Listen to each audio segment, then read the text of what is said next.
Here is another easy recipe.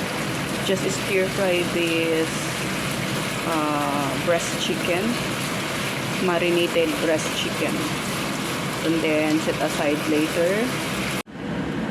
Here, set aside, and in the same pan,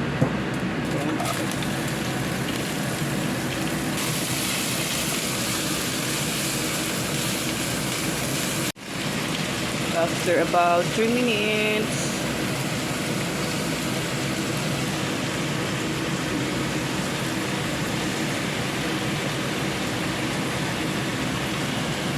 then stir fry ulit. Konting mix. Ayan, finished product. Ganun lang kasimple.